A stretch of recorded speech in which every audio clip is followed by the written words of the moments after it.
now, from the great state of Mississauga in Ontario, Canada, it's the Ted Wallachin Podcast. Brought to you by ETP Canada, providing estate administration with ease. ETP Canada. And Tom's Place, for the finest in men's fashion. Tom's Place will suit you. And now, here's Ted.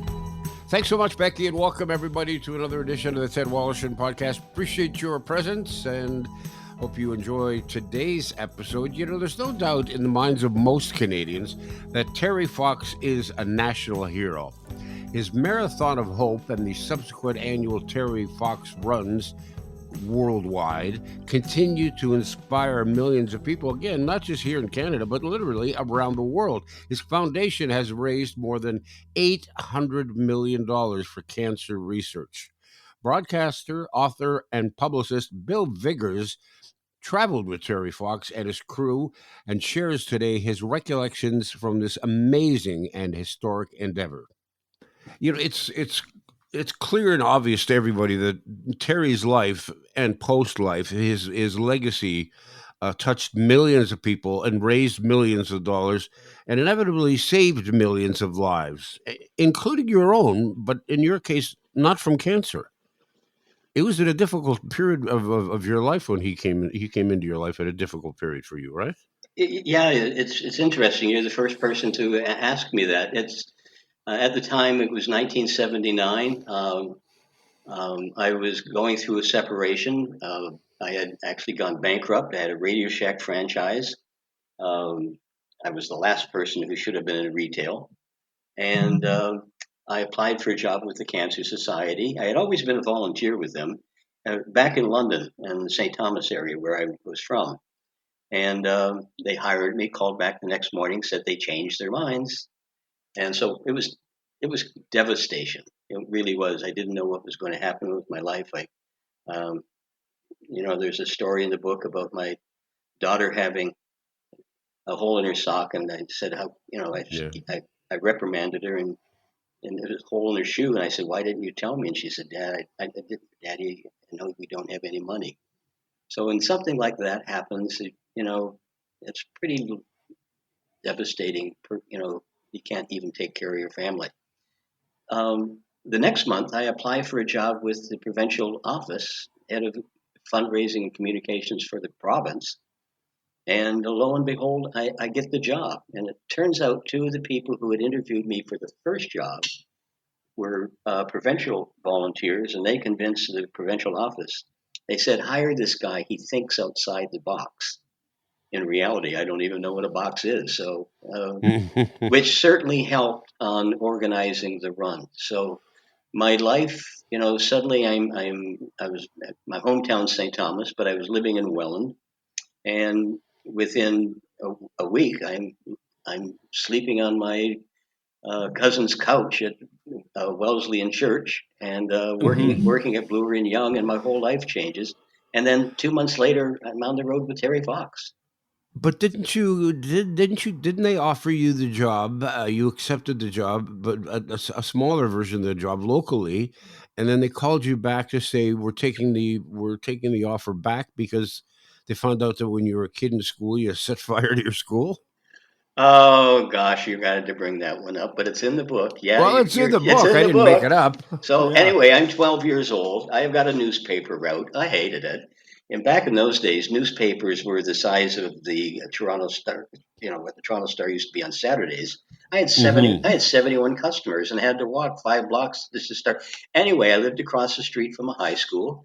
I used to deliver the newspaper to the library, and one day I was a big fan of Audie Murphy, who was a real life Second World War hero, and a movie called To Hell and Back. And he's standing on the tank fighting the Nazis. Well, there I was on the second floor of Arthur Voden Secondary School fighting the Nazis. I've got a rolled up newspaper and using that as a machine gun. And I ran out of ammunition, and then I'm throwing my pretend grenades and a hand-to-hand combat. And I get to the bottom of the stairs, and I decided I better set up a smoke screen.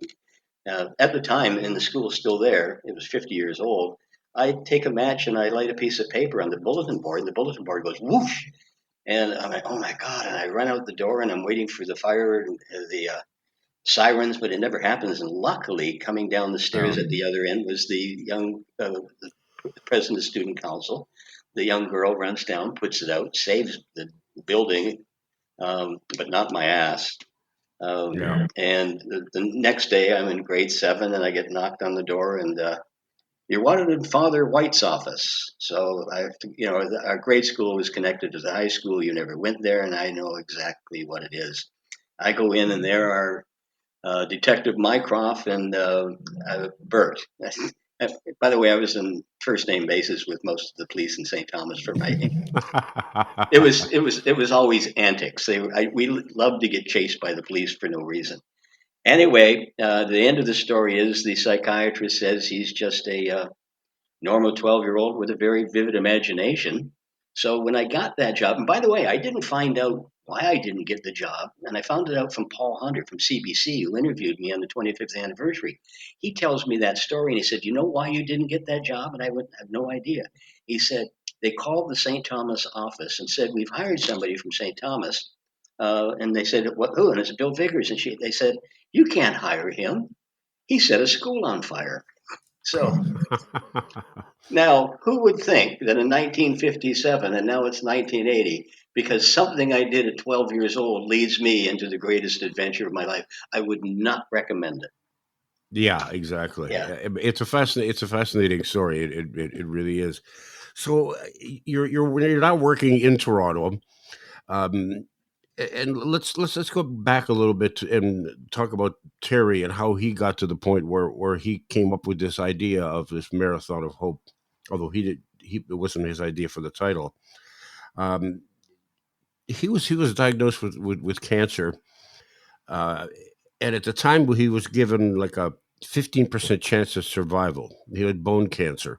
Today, that same prognosis gives you a 50% chance or better, to give people an idea. Because I mentioned it for two reasons: because it's important for the story, and it's important for people to understand. For those people who say, "I'm never giving to the Cancer Society again because I've been giving to them all my life and they still haven't cured cancer." But the progress that they've made in treating cancer and getting to a cure, I mean, there's 100 and something different cancers. So it's important for people to see that back then, 15% chance of survival is now 50% chance for survival. Yeah. The other thing people don't know, there's many different diseases. And some of Yeah. them, they've massive improvements on them, prostate cancer and breast cancer. Um, right now, the foundation, it's the Terry Fox Research Institute, who dole the funds out to science. And right now, one of their main projects, the two main projects they do, is working on a very rare brain cancer for kids.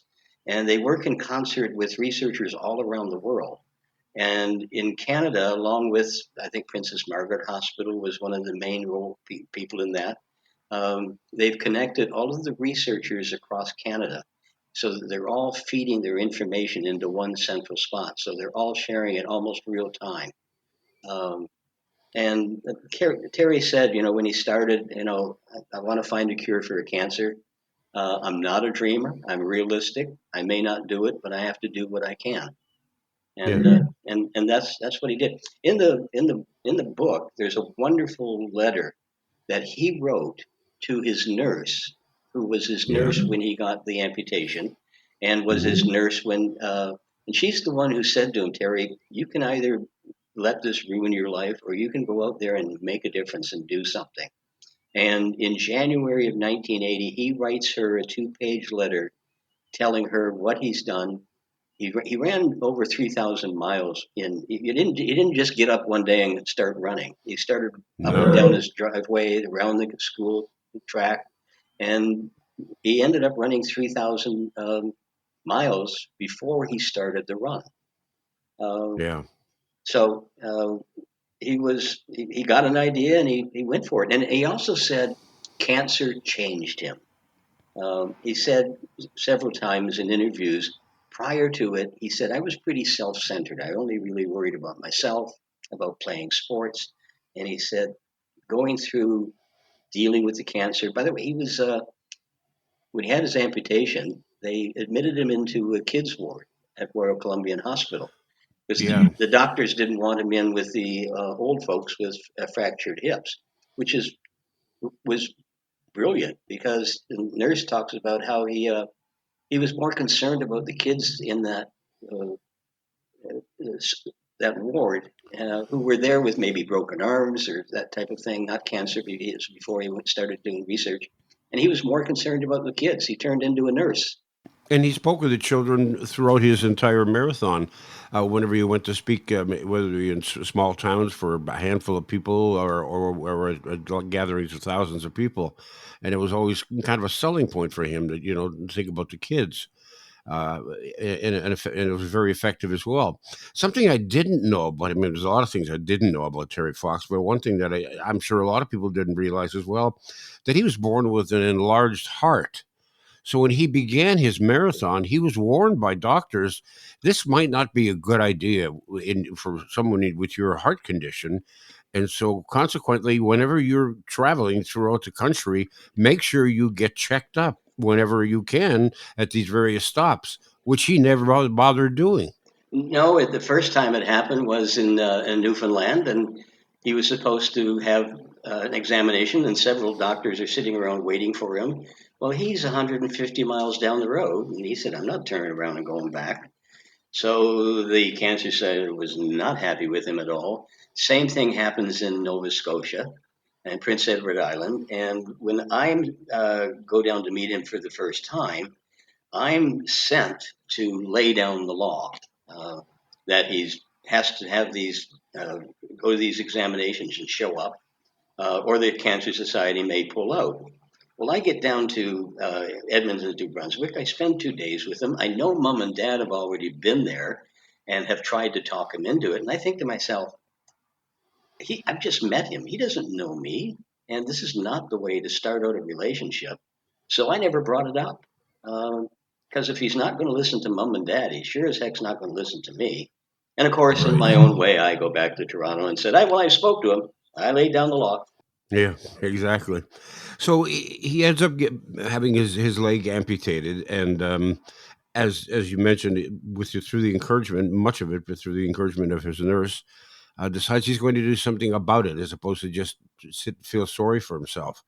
Um, he gets the night before his surgery. His former high school basketball coach presents him with a copy of Runner's Magazine, and in there's a story of a guy who ran a marathon after after an amputation as well. Is that Mike? Have I got that right? Yeah, you got the guy was named Dick Trom. He's still alive. And Terry looked at that magazine, and his exact words were, "If that old fart can run in a marathon, I can run too." So even before he has the leg amputated, he's got in his mind, because he was an athlete. He grew up. He loved sports. He played basketball. He ended up with Rick Hansen playing in the wheelchair basketball league. Rick Yeah. got him involved in that. Um, so yeah, he was determined to keep going. By the way, I have to say something quickly. We talk about a nurse. She has a name. Her name's Judith Ray, and she was Yes. incredible helping me with that part of the story. Mhm. And Allison Ince, this other nurse who dealt with him when he got sick and went back to Thunder Bay. Both of them were friends then. They still are lifelong friends. And both of those women were incredibly supportive of this project. He decides that he starts training for this marathon before he makes this public announcement, at least announces it to his family, that he's going to run across the country. And he's training, as you said, he starts by going up and down his driveway and then running around the block. And he's on this prosthetic leg, which by today's standards is almost laughable. I mean, it's just, you think, nobody would even attempt to walk around a block on something like that today. Well, the prosthesis gentleman, his last name was Spicer, worked with him. Um, at one point, they were trying to adapt the leg. How the leg worked was it had springs behind the knee. And so when he stepped on it, the springs would compress. And when he took his weight off, it would cause the leg to snap up backwards. So then he'd take one hop, and that's how he ended up with that running gait. And then he'd have to, using his stump, kick that artificial leg back out. And they went through many different. At one time they were even trying pogo stick springs in there. Wow. And and then Terry adapted it himself. When you see his artificial leg, he got a strap that went around his waist and then went down the front of the artificial leg, Velcro down to the bottom part, and that helped make the leg snap uh, back better. It's an antique. It's compared to what they have today, the prosthetics, the athletes now, and going. You see them running on those carbon fiber metal, Yeah. and they can go faster than a regular guy. That by the way, that artificial leg weighed about 15 pounds that he was carrying. It's when you Wow. pick it up and hold it, and on the other foot where he's wearing the Adidas shoes, they supplied the shoes. You ever see a pair of those shoes, and they've sold replicas? There was absolutely no support in them, none. So Yeah. it's just you know doing what he did uh, with that artificial leg. The other shoe that never did any support, and he manages to run 3,300 miles. Yeah. When he decided to, I interviewed his mother Betty years and years ago. She was quite a character, and you could see where he got his spunk from. And in your book, you write about how he said, "I'm going to run across the country." She said, "Oh no, you're not." Yeah, no, no. You She could said, just yeah. Well, no, you're not. Why don't you just run across BC? And he replied, uh, "People get cancer all across Canada. I'm running across Canada." And yeah. she said, "There's not. I'm not doing it." And then finally, she gave in. She was very proud of him. Yeah, I would imagine. So he starts off on this adventure, because it really was an adventure, without much support from the Cancer Society. And part of that had to do with the fact that he chose a bad time, that being the month of April, because that's the Daffodil campaign. That's the biggest single fundraiser for the Cancer Society on a yearly basis, correct? That's right, and that's some of the things in the book. A lot of the stuff that went on behind the scenes with the Cancer Society and politics. Most of it was personalities. The Cancer Society is a wonderful organization.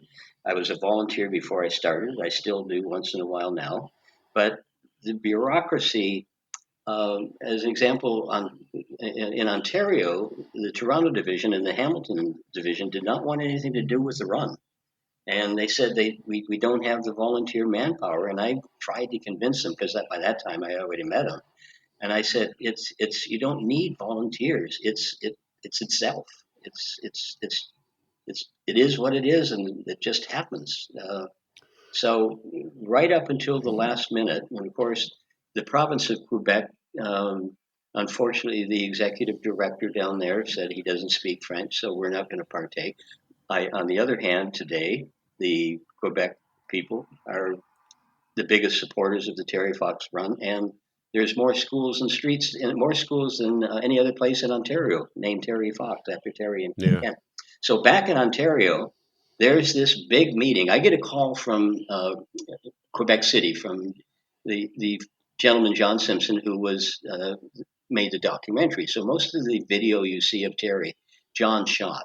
So John calls me on a Sunday night and he said, "We're in Quebec City. The guys have run out of money. They've run out of gas money. They all have colds. They've been sleeping in the van for a week. They hadn't had a shower in a week." He said, "I've put them up in a motel. And he said, if you don't do something now, fast, this thing's not going to get to Ontario. It's not going to last another week." So there was an emergency meeting called. It was at the old Westbury Hotel. And volunteers, representatives from all across the province came. There was about 30, 40 people there. And um, there was a group pushing for it. And then there was a group going, "No, we don't want anything to do it." And it came down to a vote. At the end, the Hamilton folks changed their minds. They got behind it. Um, and Toronto at that time said, "We're taking a pass." And by the way, I have lots of notes that I kept, and back from 1980. One of them was a letter I got from the Toronto division inviting me to join us in visiting or welcoming Terry Fox to Toronto City Hall on Friday, whatever the date was. And I, I looked at it and laughed, and I thought to myself, I should have written back, sorry, I'm busy that day. I can't make it. Yeah. But Yeah. that was the disconnect sometimes. But there was a major disconnect between the national office and what was happening out on the road too, Yeah. which resulted in some serious problems, and it resulted in some serious problems with Terry and I's relationship at one point. He started off this with a good friend of his. It was the two of them that started off together. He managed to convince the Ford people at Ford to get him a van. He got a van from them. He got his gas was provided to him by Petro Canada, I believe. Am I No, right? I think it was Esso. Oh no, Or it you may was be right. Imperial. Yeah, No, it was Imperial Imperial Oil. That's Oil. right. It Yes, was. you're right. Yeah. Yeah, and Adidas got him his sneakers, and that's all he had. I mean, that was the support from the beginning. It's not Yes. like he was walking out the door with $10,000 on him that he could use to buy supplies and to buy lodging, etc. Right? I mean, as they went along, they would hope that there would be support along the way. And there were times when he went days and days with zero support from people. Yeah, but in the Maritimes, quite often people would just show out of nowhere and invite him into their house, feed the two of them. It was Doug Allward with his best friend, and he Yeah. always says to this day, "I didn't want to be there, but nobody else would go, so I had to." Uh, he's a very funny young man, and but he was truthful, and it was just initially just those two guys, and then if you can imagine two guys in a van 24/7. By the time they get to Nova Scotia, they are not getting along, um, Yeah. and it's just familiarity breeds contempt, and it came down to uh, a little bit of a fist fight at one point, and Mom and Dad fly down out from British Columbia and settle the dust, and they decide to pull young brother Daryl, who was 17 at the time. He'd written his exams, but he missed his graduation, and he joined them on the road. And at 17, Daryl was a very funny. Never anything serious came out of his mouth. He was joking all the time, and he created this buffer between the two of them. So by the time I joined them in New Brunswick for a couple of days, everything is copacetic. They just don't have any money. They don't have any support.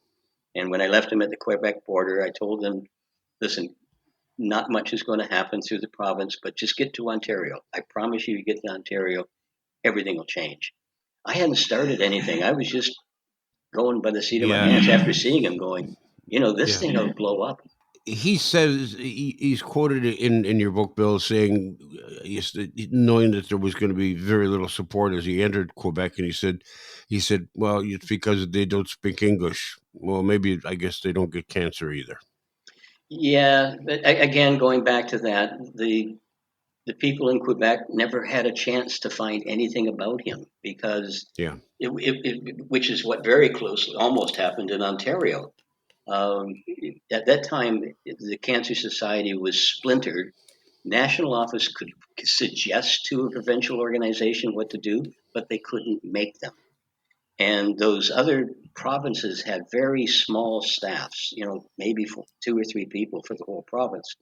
Ontario wasn't much bigger. There was probably in the whole head office maybe 40 people at that.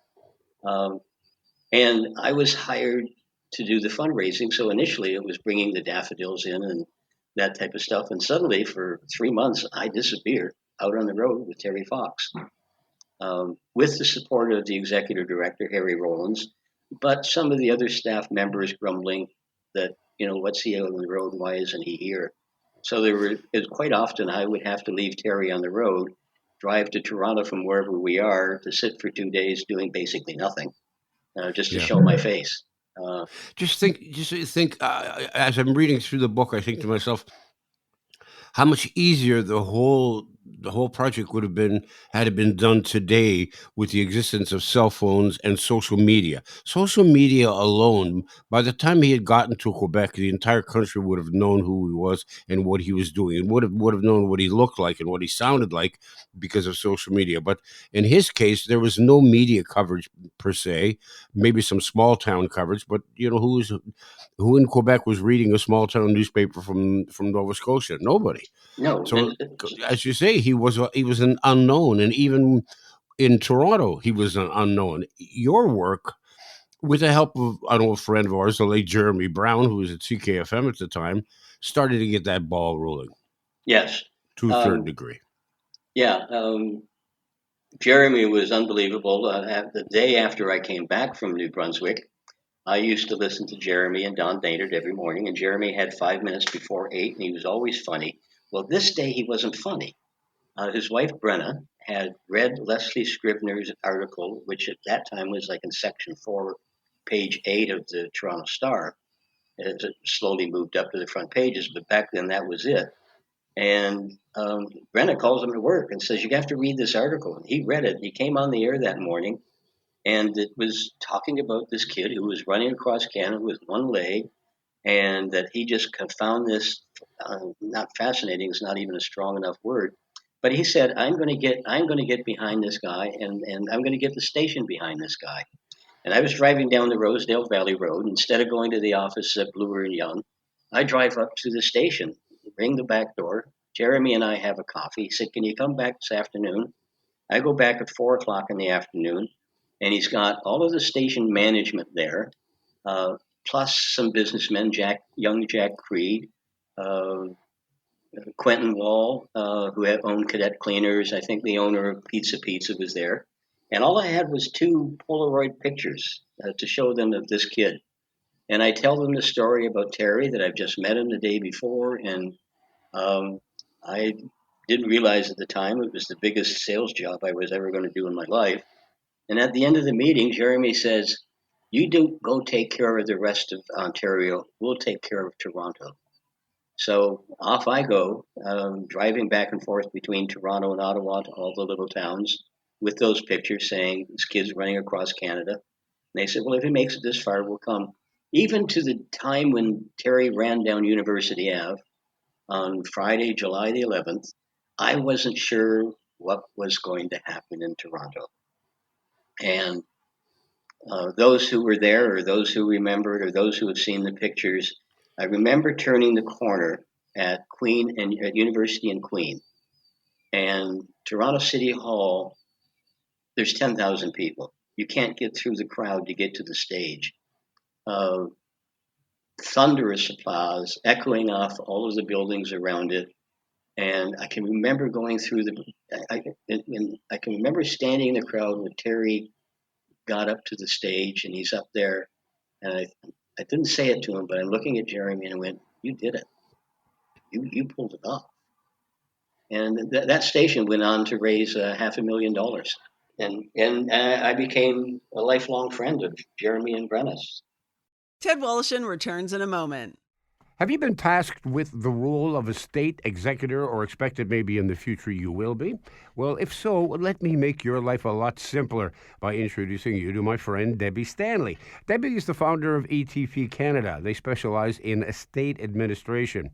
Their goal simply is to help Canadian executors understand their role and how to deal with the loved one's estate. Let's face it, there's no school for this, but ETP Canada offers services such as executor support, estate accounting, and they have a new online course called Executor Ready. It's an engaging video designed to make estate administration easier and affordable. And those are 2 comforting thoughts during a stressful time.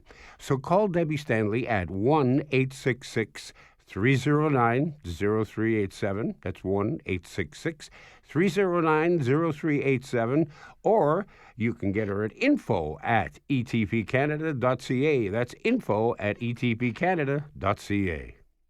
Hey, it's Ted Woloshyn for Tom's Place. Our fall merchandise is starting to arrive, and we've got massive amounts of summer clothing that needs to be cleared. Blowout prices on virtually everything, like designer suits, regularly up to $5.99, now from $167 to $267. Beautiful sports jackets, starting at only $167, and designer dress pants and shirts, all at $67. Check out our deals throughout the store on the very best of designer menswear. Huge savings off our already below retail prices. If you need a suit for an upcoming wedding or any special occasion, we are Toronto's one-stop suit shop. For the finest outfit for every occasion, there is no better time to find the perfect addition to your wardrobe. Tom's Place is open daily, 11 to 6 weekdays, 10 to 5 Saturday, and 12 to 5 on Sunday. Visit Tom's Place, 190 Baldwin in Kensington Market. Tom's Place will suit you. Now back to Ted Wallachin. One thing that really so many things that impressed me about Terry Fox, but the fact that he had a schedule every day and he stuck to that schedule no matter what. It didn't matter if somebody wanted to meet with him, it was an important potential supporter. It's like, no, I have to put in my miles. I have to have my breakfast, which is the equivalent of like and CFL lineman's breakfast. But boy, he ate a lot. And then he had to have his nap, and he had to put in a certain amount of miles every day. He was running the equivalent of, this blew me away, of a marathon a day. A day. I know people who run in marathons, and if they run 3 marathons in a year through the course of the summer, to them it's a great accomplishment. But he did this on a daily basis. You stuck to his routine, um, and we were talking about uh, media and communicating back then. Uh, we used the radio. Uh, by the time we get to Hmm. Peterborough, Ontario, and then after, you've got the radio station cruisers. You may have two or three. In Toronto, there was probably 5 or 6 with us. And if Terry, say he always tried to run 12 miles by 8 o'clock before breakfast, but on occasion he'd come to me at mile 8, sometimes mile 10, and he said, "I got to take a break now." Well, going down the street for a couple of miles, there are people standing waiting for him. So the only way we would communicate him, I would go over and get the radio guys. They were all incredibly cooperative. And I explained to them, okay, Terry's gone to break. He's going to have his breakfast. He's going to lay down. He'll be back on the road at 10 o'clock. And that's how we communicated back in that. And you didn't mess with the schedule. And one of the things he had was at the beginning, he was doing more than one because a speaking engagement. He may go to school and then speak at the town center. But by the time he gets to Ontario and the heat and everything else, it's he's got a rule: one speaking engagement. That's it. That's all I can handle. Because you got to realize he's run a marathon, then he's got to go and speak. Sometimes he'd have to drive. Then he's got to eat. Then he's got to get to sleep, and he's got to get up at 4 o'clock the next morning.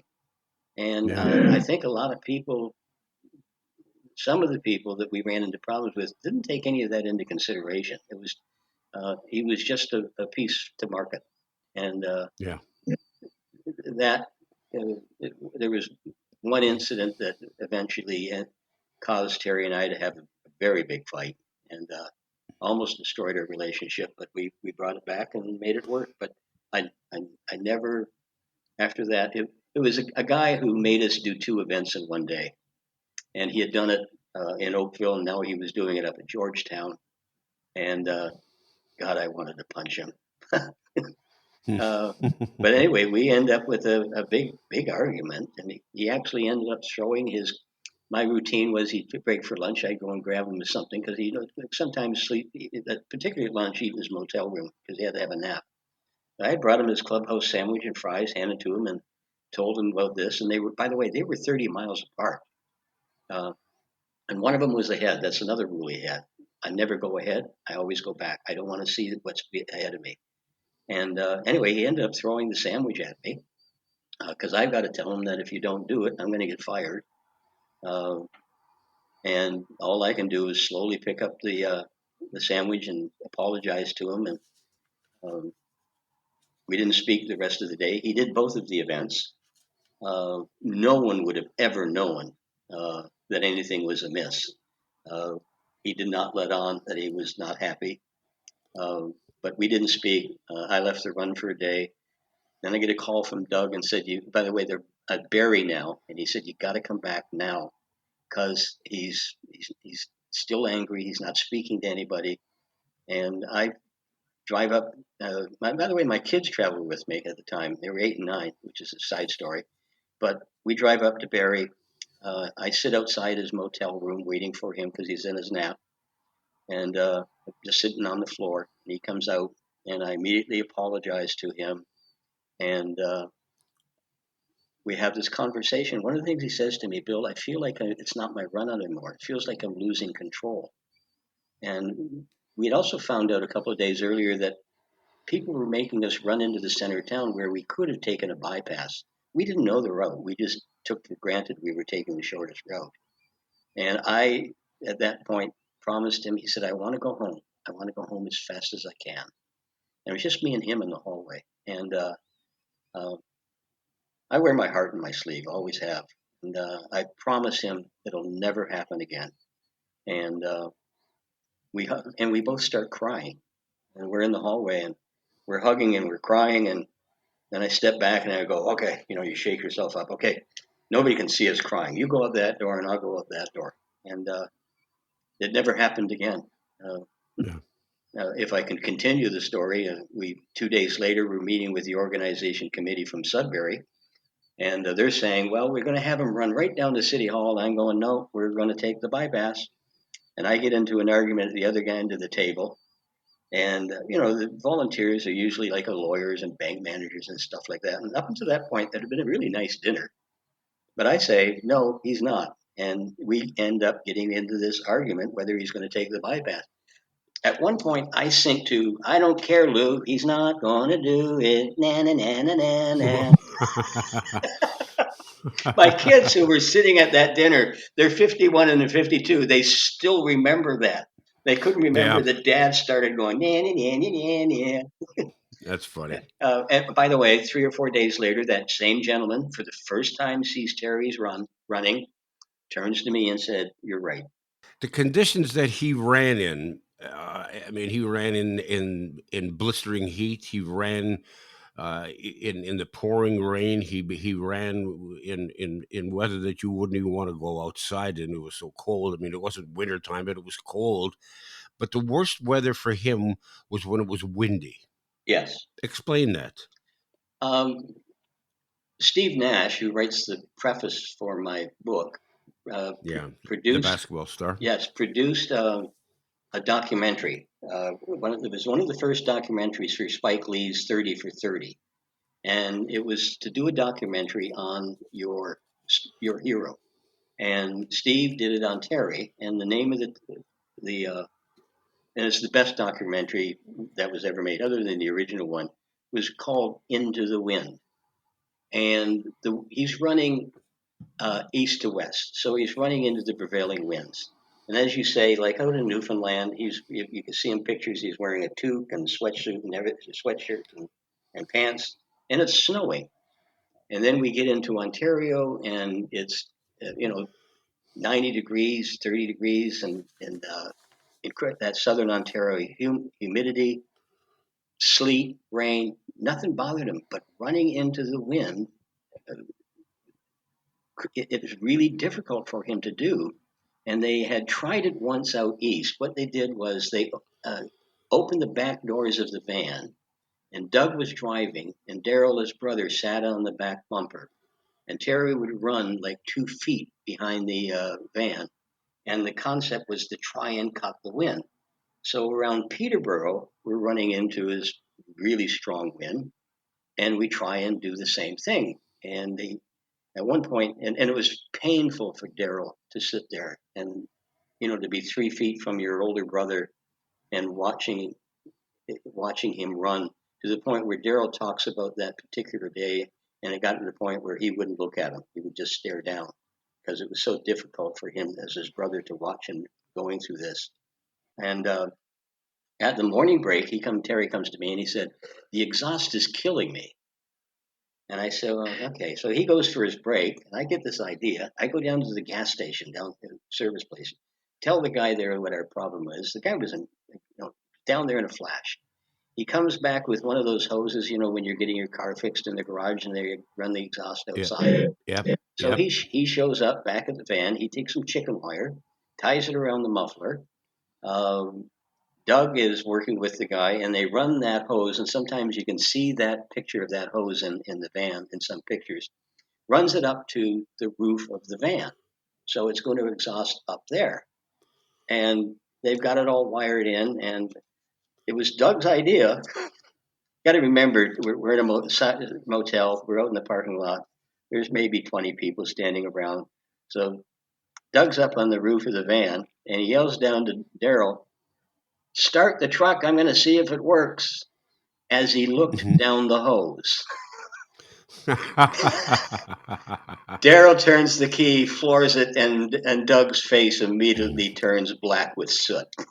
Yeah. Like it Okay. was like Perfect. that. And Yeah. of course Okay. everybody in the parking lot is roaring and laughing.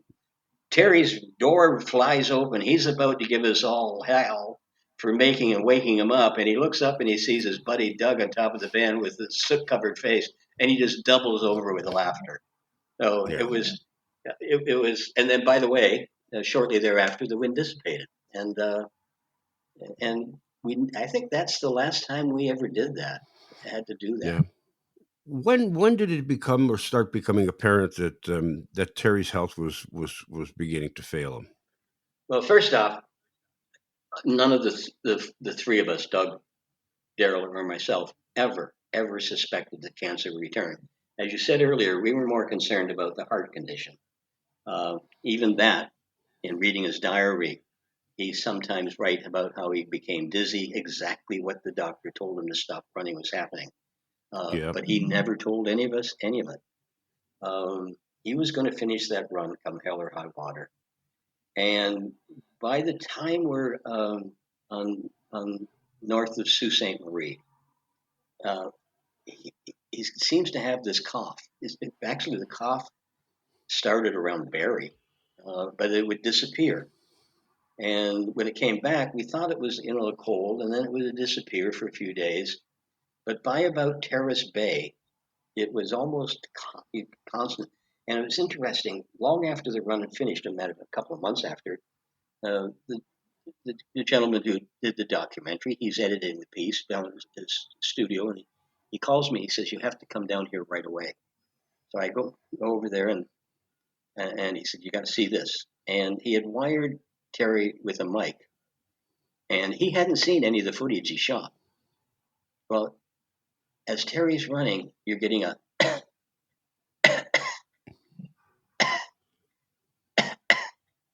and then he jumps ahead 3 weeks, and it's there. And he said he had that cough, and he didn't tell us.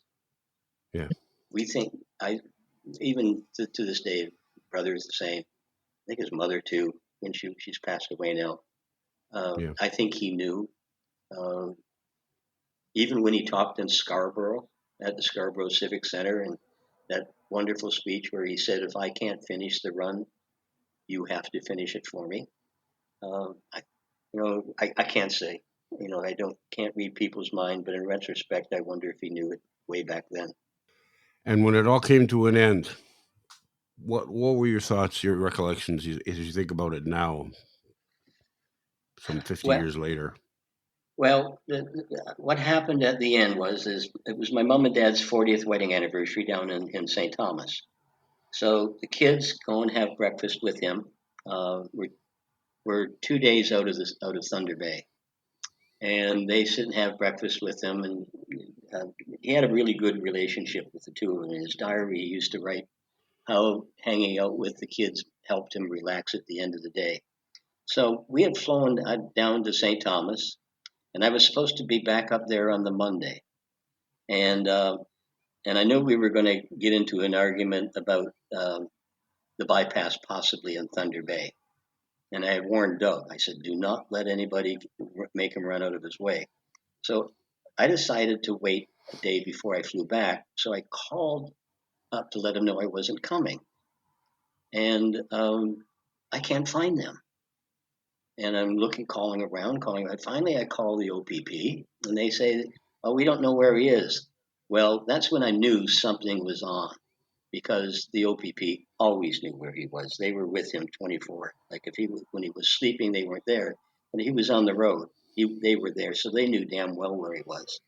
I ended up calling the Port Arthur General Hospital, and of course they're very guarded at the time. And I tell them who I am. Eventually, uh, Lou Fine, who's the same guy I got into the argument with in about Sudbury, who by that time had become one of the closest confidants of Terry, of the district directors. And he gets on the phone, and he's in a state of shock. He said, we think the cancer's back." And I said, "I'll be up there in the morning. Do not talk to anybody. Don't talk," because the press would always blow things out of proportion. and they did not know for sure what was happening. So I end up, I don't know, I don't to this day, I don't know how I got to the airport in Toronto. I get to the desk. I say I have to be on this flight. It was probably a 7 o'clock flight to Thunder Bay, and they said it's sold out. And I quietly tell them that I'm with Terry Fox, that he's in the hospital, that I have to be there right now. And the lady said, just a minute. A couple of minutes, the supervisor comes out, have a talk with them. They come back with a couple of minutes, and they've got a ticket for me. And I arrive in Thunder Bay at the same time as Mom and Dad fly in from the West Coast. And the three of us drive down to the hospital. And we go in, Mom and Dad go into the room first, and Doug and Daryl and I are standing out. And then they call the three of us in, and Terry looks at us and he says, the cancer's back. And my reaction was three superlatives. I swore 3 times. I'm not proud of it, but that was my first reaction. I just went, and then suddenly I was like, oh my God, I just said that in front of his mother. And I don't think she would have ever realized I did. And then the doctor tells us that if he doesn't fly home today, he'll have to stay here because his lungs are filling up with fluid.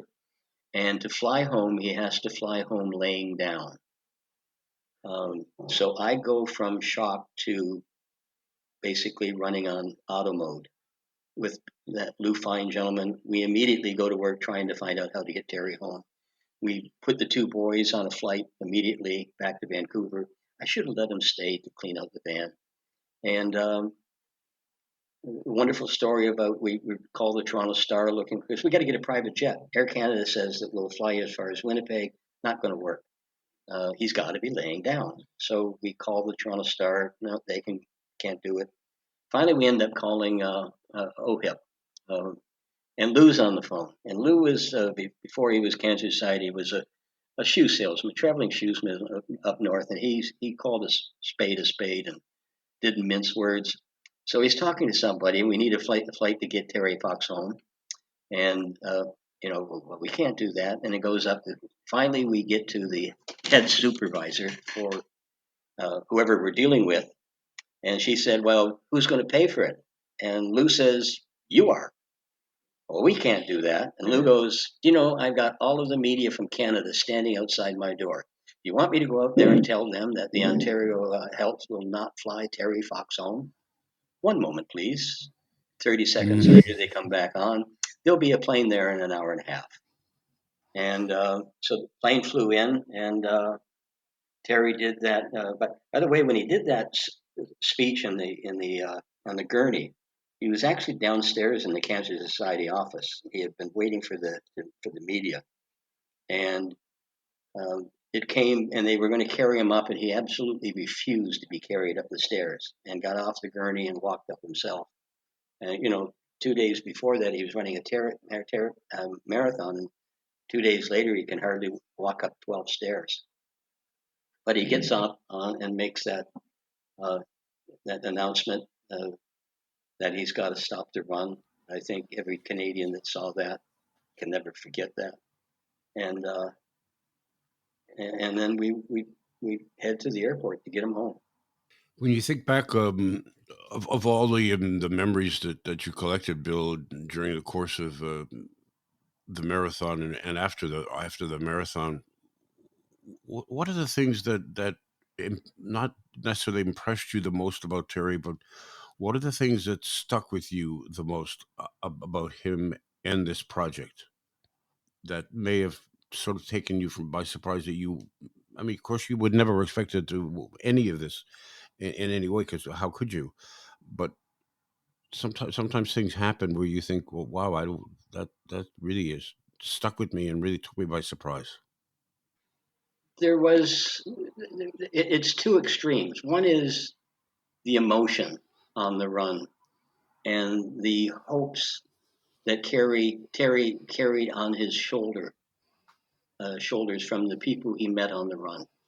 And it's a story that I tell often about in Pickering, where we're at a stop, and a woman comes up and talks to Terry and says, "You're running for my son." And Terry said, "Oh, where is he?" And she said, "He passed away last week." And Terry would come, and that happened more than quite often. Well, that day, I don't know what it was. I broke down. I just, I couldn't. It amazes me how he never broke down. But on that particular occasion, I just turned around, walked past the policeman, and said, "I'll be back in 15 minutes." And I got in the car and I was sobbing, just sobbing. And came back with a bunch of popsicles and on the road again. On the other extreme is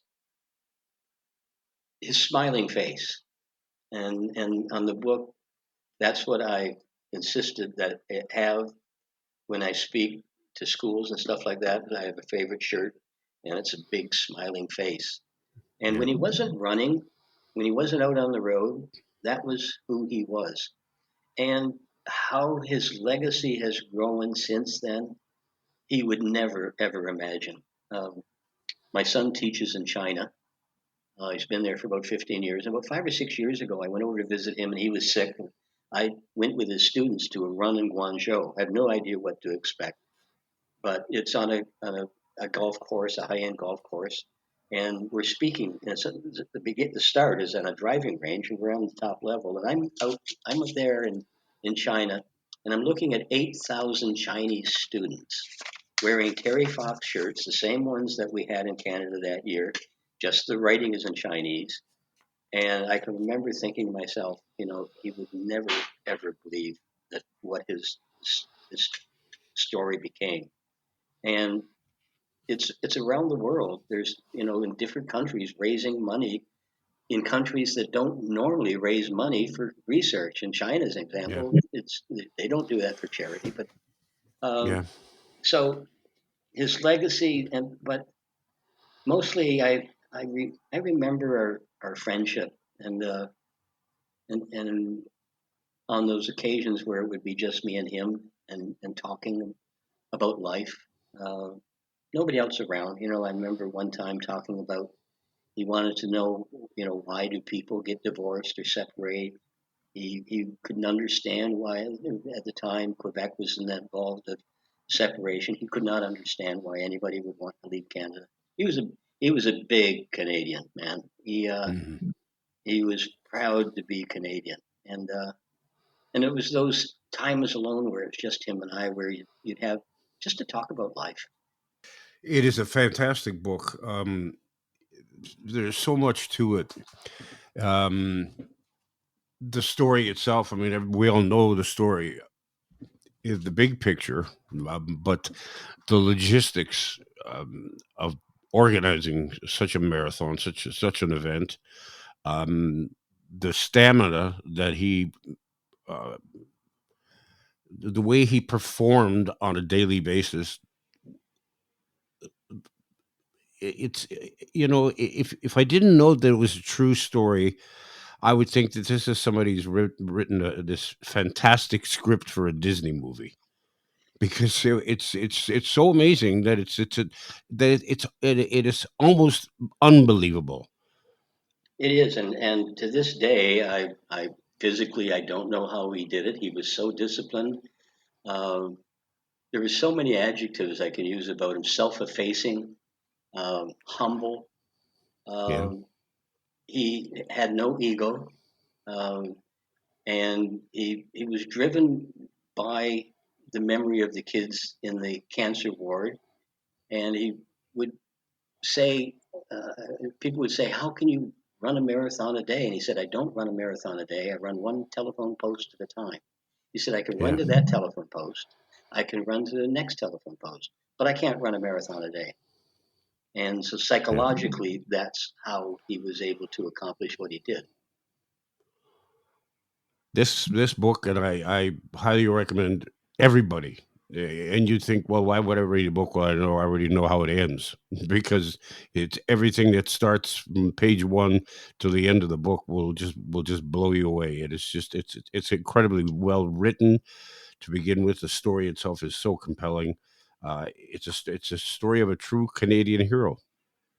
You can hold up your heroes as hockey players and as athletes and musicians, but nobody compares to Terry Fox.